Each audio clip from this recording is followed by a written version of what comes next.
quite liked how you destroyed a dam to end a drought.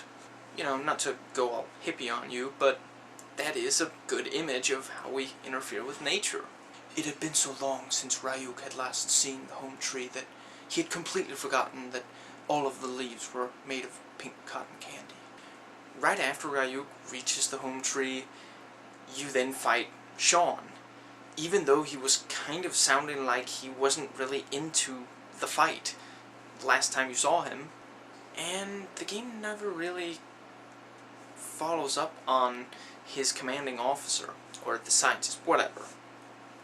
Not always good with titles. First I kind of resigned myself and said, well, they had to, you know, how else could they resolve the conflict? How else could they satisfy the player? There needs to be a climax.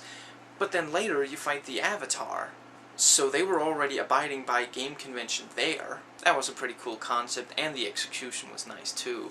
With the Avatar then, of course, having advanced weaponry, the sniper and the grenades. Did annoy me a little how you had to constantly sneak up on him and then do the stealth attacks. Still, very satisfying, like most of the boss fights. It was kind of obvious to have the revenge story end with, "What have I done?" But it worked, you know, and as boring as it can be to realize when you're really annoyed with someone, or even a group of someones, revenge isn't very constructive.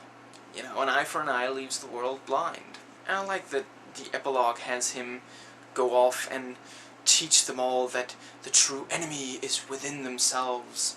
You know, it fits the overall tone, it hammers home the point, and it's growth and closure for the character. You know, Sean is gone, and you know, at the end, he isn't fighting for revenge, he's fighting to save people. Anyway, those were my thoughts on James Cameron's Avatar the game for the Wii. Hope you enjoyed it. I will see you next time.